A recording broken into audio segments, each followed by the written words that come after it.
হরে কৃষ্ণ হরে কৃষ্ণ। কেমন আছেন সবাই? আশা করি সবাই ভালো আছেন। ভালো থাকুন, সুস্থ থাকুন। আমি আজকে আপনাদের কাছে বলবো অষ্টাবক্র গীতা অধ্যায় 2 পার্ট 15 অষ্টবক্রের যে কথা শুরু করেছি। আমি নিত্য প্রত্যেক দিন রাত্রি 8টার পরে আপনাদেরকে অষ্টবক্রের কথা দিয়ে যাব। পুরো অষ্টবক্র কথার গীতার কথা আমি আপনাদের কাছে দেব, যা শ্রীকৃষ্ণের জন্মের আগে অষ্টবক্র মুনি রাজা জনককে যে বাণী দিয়ে গেছেন, তাই অষ্টবক্র গীতা নামে পরিচিত। সেটা আমি আপনাদের কাছে বলে যাচ্ছি। এই অষ্টবক্র গীতার পরে আমি এর ব্যাখ্যা দিয়ে দেব এবং এর সারও দিয়ে যাব, এবং সর্বশেষে অষ্টবক্র মুনির বিবাহ কি করে হয়েছিল সেটা আমি আপনাদেরকে দিয়ে অষ্টবক্র গীতা শেষ করব। চলুন শুরু করি।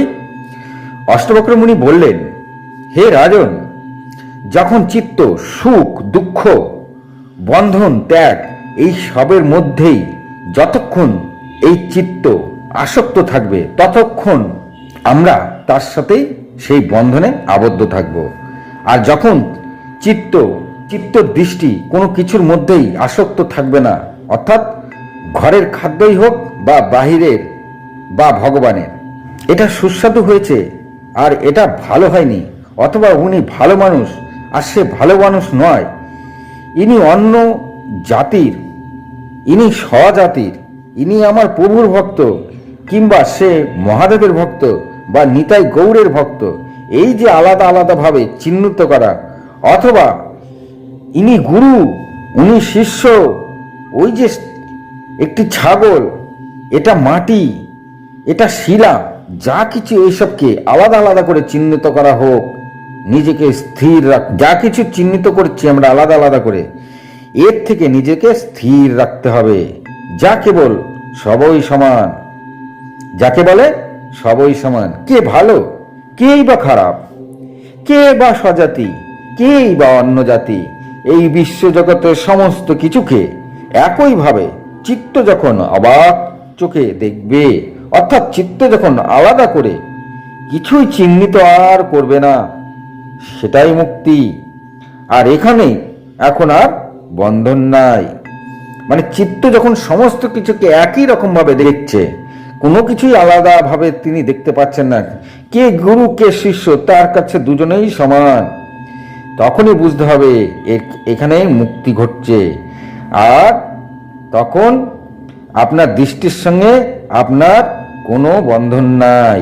মানে যেসব আকার বিভিন্ন জিনিসের আকার অনুসারে আমরা তাকে চিহ্নিত করে থাকি, নাম দিয়ে চিহ্নিত করে থাকি, এইটাই যখন আর আসবে না, সবই সমান লাগবে, তখন এটাকেই বন্ধন থেকে মুক্ত হয়ে যাওয়া বলে। মানে বন্ধন আর নাই। বন্ধন কিসের? তখন চিত্ত সবকিছুর মধ্যেই ভগবানের দর্শন করেন। এই চিত্ত দৃষ্টি যতক্ষণ পার্থক্য সৃষ্টি করবে ততক্ষণ বুঝতে হবে মুক্তি হয়নি। আমাদের এই মানব জীবন শুধু প্রভুর নাম আর ভগবানের জন্যই হয়েছে। এখানে কেবল কর্মফল দেওয়া হয়। আমাদের মানব জীবনে শুধু কিন্তু কর্মফল দেওয়ার জন্যই জন্ম হয়, আর এখানে তাই এই কর্মফল ভোগ করতে এসে খালি প্রভুর নাম আর ভজন করতেই বলা হয়েছে। আর আমরা যে সুখের জন্য সারা জীবন দৌড়াদৌড়ি করছি তা অন্য কোথাও আছে। এইখানে কর্মফল ভোগ করো আর প্রভুর ভজনা করো। তাছাড়া মানব জীবনের অন্য কিছু করার কথা শাস্ত্রে নাই। আর এসব সমস্ত কিছু বাদ দিয়ে সুখের পেছনে ছোটাছনে মানুষেরা যেভাবে ছুটে চলেছে, আর এর জন্যই আমাদের মানুষ্য জন্মে বারবার আমাদেরকে জন্ম নিতে হয়। চিত্ত দৃষ্টি যে পার্থক্য সৃষ্টি করে তা একমাত্র ত্যাগের দ্বারা সিদ্ধ করা যায়। তারপর এক সময় ত্যাগকেও বন্ধন, আমরা যে ত্যাগ করি এটাও কিন্তু বন্ধন, মানে এটা ত্যাগের সঙ্গে বন্ধন। তারপর এক সময় সেই ত্যাগের বন্ধন থেকে মুক্তি দিতে হয়। মানে ত্যাগ যে করি সেটাও মনের মধ্যে রাখা যাবে না, ত্যাগকেও মুক্তি দিয়ে দিতে হবে। মানে মুক্তি সব কিছু আমি দেব, তবে আমি মুক্তি পাবো। আমি যতক্ষণ না সবাইকে মুক্তি দেবো ততক্ষণ আমিও মুক্তি পাবো না। এটাই অষ্টবক্র মুনি বোঝাতে চাইলেন। যেমন ধরুন, খুব মন দিয়ে শুনবেন সনাতনী ভাই বোনেরা, যেমন ঘি, এই ঘি আসছে কোথা থেকে? এক কথায় হবে দুধ থেকে। আর এইবারে দুধের কিছু পদ্ধতি আছে। যেমন প্রথমে দুধকে আগুনে ফুটিয়ে সর করা হয়, আর সর থেকে ক্ষীর হয়। মানে দুধটাকে ভালো করে ফোটাতে হবে, মানে অনেক কষ্টের পর সেটা ক্ষীরে পরিণত হবে। আর সেই ক্ষীর থেকে ঘি তৈরি করা হবে, বা ক্ষীর থেকে মাখন, মাখন থেকে ঘি। অর্থাৎ এই দুধের মধ্যে ক্ষীর, দই, মাখন, ঘি যা যা ছিল প্রথমে, এগুলো কিন্তু প্রথমে কিছুই বোঝা যায়নি। মানে দুধের মধ্যে যে ক্ষীর, মাখন, দই, ঘি এইসব ছিল, প্রথমে কিন্তু আমরা তা বুঝতে পারিনি বা জানতামই না বা বুঝতামও না যে দুধের মধ্যে এগুলো রয়েছে। তাকে নানাভাবে, নানা পদ্ধতিতে আমরা এই দুধ থেকে ক্ষীর, মাখন, দই, ঘি পেয়ে থাকি। ঠিক তেমনি আমাদের মধ্যেই ভগবান আছেন, আর তাকে দর্শন করতে নানা পদ্ধতি আছে, মানে নানা রকম সিস্টেম আছে। আমাদের ভগবানকে দর্শন করতে গেলে আমাদেরকেও এইভাবে ঠিক মন্থন করতে হবে, তবে আপনি তার দর্শনই করতে পারবেন। তাই শাস্ত্র কি করে ভগবানকে পাওয়া যায় তার নানান রকম পদ্ধতি বলে রেখেছেন, কিন্তু আমরা তা করতে চাই না, বা আমরা খাটতেও চাই না, আমরা কোনো কিছু ত্যাগও করতে চাই না। আমরা সমস্ত কিছুকে নিজের কাছে ধরে রাখতে চাই। তাই প্রথমেই ত্যাগের কথা বলা হয়েছে, তারপরে সাধন ভজন, আরো অনেক পদ্ধতি আছে। তবে যেমন দুধ থেকে সর্বশেষ ঘি পাওয়া গেছে, তার মানে ওই দুধের সর্বশেষ তত্ত্ব ঘি, ঘিকে আর কিছু করা যায় না। ঠিক তেমনি আমাদের সাধন ভজন ত্যাগ দ্বারা চিত্তকে বারবার ধুতে হবে, আর সমস্ত বন্ধন থেকে নিজে ধীরে ধীরে ত্যাগ করতে হবে। সেই সাথে লোভ, ক্রোধ, হিংসা, অহংকার এসবও ত্যাগ করতে হবে। এগুলিই পদ্ধতি। তারপর তবে একসময় চিত্ত হয়ে উঠবে নির্মল, আর ধীরে ধীরে ঘিয়ের মতন আপনিও ভগবানের স্বরূপকে দেখতে পাবেন। এখানে একটা টুইস্ট আছে। হরে কৃষ্ণ। অষ্টবক্র মুনি এটাকেও বন্ধন বলেছেন। টুইস্টটা কি? অষ্টবক্র মুনি এটাকেও বন্ধন বলেছেন। আর তিনি কি বললেন? চিত্ত যখন সমস্ত বন্ধন থেকে মুক্ত হয়ে যাবে তখনই মুক্তি হবে। মানে কোনো বন্ধনই থাকবে না, সবকিছু যখন একই রকম লাগবে, আর সবার মধ্যেই যখন ভগবান দর্শন হবে তখনই মুক্তি। আর নয় কল্প কল্প ধরে, শত সহস্র কোটি বছর ধরে আমাদেরকে এই মনুষ্য জীবনে জন্ম নিতে হবে আর মৃত্যুবরণ করতে হবে, মুক্তি হবে না। তাই আজই শুরু করুন ত্যাগের পথ। যে কর্ম করে যাচ্ছে সেটাই ধর্ম করে রাখলে, মন্দনে আবদ্ধ হয়ে থাকলেন। যিনি দিনরাত কর্ম করেন সেটাকে তিনি ধর্ম করে রাখলে তিনি ওই কর্মের বন্ধনে আবদ্ধই হয়ে থাকলেন, সেটাকে মুক্তি পেলেন না। শাস্ত্রে আছে তপলোক, ওই তপলোক যাবার চেষ্টা করো না আগে। এই তপলোক থেকেই দেবতাদের পদ অনুষ্ঠিত হয়। তাহলে শেষমেশ আমরা কি পেলাম? যে ভালো মন্দ, সুখ দুঃখ কোনো কিছুরই পার্থক্য পায় না, বা দেখতে পায় না, বা শুনতেও পায় না। ভালো মন্দ, সুখ দুঃখ কোনো কিছুর সে পার্থক্যই দেখতে পায় না, সবই তার কাছে সমান লাগে। তবে সে মুক্ত। এটাই মুক্তি। হরে কৃষ্ণ। যখন চিত্ত দৃষ্টি কোনো কিছুর ওপর আসক্তই থাকে না, তবে এটাই মুখ্য লাভ। তবে আপনারা বুঝুন, খুব ভালো করে মন দিয়ে শুনবেন সনাতনী ভাই বোনেরা, মুখ্য আসলে কি? এই যে বললাম দুধের মধ্যে ঘি আছে, যা দেখা যায় না কিন্তু আছে। টুইস্ট এখানেই যে আপনি দুধ থেকে ঘি পেলেন ঠিকই, কিন্তু মোক্ষ লাভ হলো না। তার মানে কি? মানে আপনি নিজেকে মন্থন করে গেলেন, নানান ত্যাগ করে গেলেন, ভগবানের যা কিছু আছে সমস্ত কিছু করে গেলেন, এখন আর কোনো কিছুর মধ্যেই নেই। তবুও অষ্টাবক্র মুনি বলছেন যে আপনি তবুও মোক্ষ লাভের অধিকারী হলেন না। খুব টপ সিক্রেট, খুব মন দিয়ে শুনবেন। যেই ব্যাপারটা আমি বলতে যাচ্ছি, যারা আস্তিক তারাই কেবল এটা শুনে, বাকি সব স্কিপ করে দিন, ক্ষমা করবেন। ব্যাপারটা আস্তিকরাই কেবল বুঝতে পারবে, সবাই যে বুঝতে পারবে তাও না। ব্যাপারটা অনেকটা গুরুদেবদের কাছ থেকেই শুনে নেওয়াটা আমার মতে সবচেয়ে ভালো।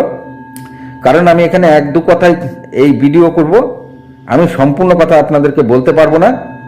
তাই যেটুকুনি আমি বলছি ওইটুকুনি মন দিয়ে শুনবেন। শুনলেই ভাববে যে কি বলছে, ঠিক আছে, পাগলের পোলা, গালাগাল করবে আমাকে, তাই না শোনাই ভালো। গালি খাওয়ার ইচ্ছা আমার নাই, কারণ আমার মাতা পিতা আমার কাছে পূজনীয়। চলুন বলি, খুব সিগারেট কানটা সজাগ রাখবেন। দুধ থেকে তো আমরা ঘি পেলাম, অর্থাৎ ত্যাগ করতে করতে আমরা ভগবানকে জানতে ও চিনতে পারলাম, মানে দর্শন হলো। এখানে কথা হলো, এই দুধ আসলে কোথা থেকে এলো? ধরুন গরুর শরীর থেকে তার দুধটা আমরা পেলাম। গরু কোথা থেকে নিজের শরীরে এই দুধ তৈরি করছে? ঘাস খেয়ে, তাই না? তো ঘাসের মধ্যে কি দুধ দেখা যায়? আচ্ছা, এই ঘাসই বা আসলে কি, কোথা থেকে এলো? যে ঘাস গরু খাচ্ছে, তারপরে গরু সেই ঘাস খাওয়ার পরে সে আবার দুধও দিচ্ছে, তাহলে এই ঘাস কি, কোথা থেকে এলো? তাহলে মাটি থেকে, তাই না? তো মাটিতে কি ঘি পাওয়া যায়? একবার ভাবুন তো, মাটির মধ্যে ঘাস হলো, সেই ঘাস গরু খেলো, সেই গরু দুধ দিল, সেই গরু দুধ থেকে আমরা নানা রকম প্রসেসিং এর মাধ্যমে ঘি বার করলাম, মানে আমরা ভগবানকে পেয়ে গেছি। কিন্তু এইবার আমি সিক্রেটে আসছি, যেটা অষ্টাবক্র মুনি বলতে চাইলেন। মাটির থেকে ঘাস, এবার বলছে এই মাটি কি, মাটি আসলে কি, আর মাটিতে কি সেই যে ঘি যেটা আমরা দুধ থেকে পেলাম সেটা কি আছে মাটিতে? খুব সিক্রেট, খুব মন দিয়ে শুনুন। আচ্ছা, আমরা কি মাটিতে দুধ, ঘি, মাখন, ক্ষীর এসব কি দেখতে পাই? এটা একটা উদাহরণ। না, আমরা কিন্তু এসব দেখতে পাই না। তো এইখানেই একটা পদ্ধতি কাজ করে। তাই অনেক ত্যাগ করে করে অনেক কিছু উপলব্ধি করে ফেলেছেন। যাই হোক, অষ্টাবক্র মুনি কি বলতে চাইলেন আমরা পুরো ব্যাপারটা ভালো করে জেনে নিই। আমরা মাটি পেলাম, এই মাটি কি, কোথা থেকে এলো? এই মাটি এলো জল থেকে। এখন কথা হচ্ছে, তাহলে জল কি, কোথা থেকে এলো? তা জল এলো বায়ু থেকে। এখন এখানে কথা হচ্ছে, বায়ু কি, কোথা থেকে এলো? বায়ু এলো অন্তরিক্ষ থেকে। যে শুষ্ক তত্ত্ব আছে, অন্তরিক্ষ শুষ্ক তত্ত্ব, সেখান থেকে এসেছে। এখন প্রশ্ন হচ্ছে, এই অন্তরিক্ষ যে শুষ্ক তত্ত্ব, এই বা কোথা থেকে এলো, বা এই শুষ্ক তত্ত্ব কি? তা শাস্ত্রে বলছে, এই আন্তরিক্ষ শুষ্ক তত্ত্ব এলো গন্ধর্ব নামক শুষ্ক তত্ত্ব থেকে। এইবার এখানে প্রশ্ন হচ্ছে, তাহলে এই গন্ধর্ব যে শুষ্ক তত্ত্ব, এটা কি, এই বা কোথা থেকে এলো? তাহলে ওই গন্ধর্ব তত্ত্ব এলো আদিত্য শুষ্ক তত্ত্ব থেকে, মানে গন্ধর্ব যে শুষ্ক তত্ত্ব সেটা আদিত্য নামে শুষ্ক তত্ত্ব থেকে এসেছে। এখন প্রশ্ন হচ্ছে, আদিত্য শুষ্ক তত্ত্ব কোথা থেকে এলো, বা এটা বা কি? তাহলে আদিত্য শুষ্ক তত্ত্ব এলো চন্দ্র নামে এক শুষ্ক তত্ত্ব থেকে। এইবার তাহলে এই চন্দ্র বা শুষ্ক তত্ত্ব বা কোথা থেকে এলো, বা এটা কেমন তত্ত্ব? তা শাস্ত্রে বলছে, এই চন্দ্র তত্ত্ব এলো নক্ষত্র নামক শুষ্ক তত্ত্ব থেকে। আমাদের শাস্ত্রের কথা। এখানে সায়েন্স যাকে যে রূপেই নাম তারা দিক না কেন, আমাদের শাস্ত্রে কিন্তু সমস্ত তত্ত্ব কণার নাম দিয়ে রেখেছে শাস্ত্রের নাম অনুসারে। ভাববেন একবার, এই নক্ষত্র শুষ্ক তত্ত্ব থেকে চন্দ্র তত্ত্ব পেলাম। তাহলে এখন প্রশ্ন হচ্ছে, তাহলে এই নক্ষত্র যে শুষ্ক তত্ত্ব, এই শুষ্ক তত্ত্ব কোথা থেকে এলো?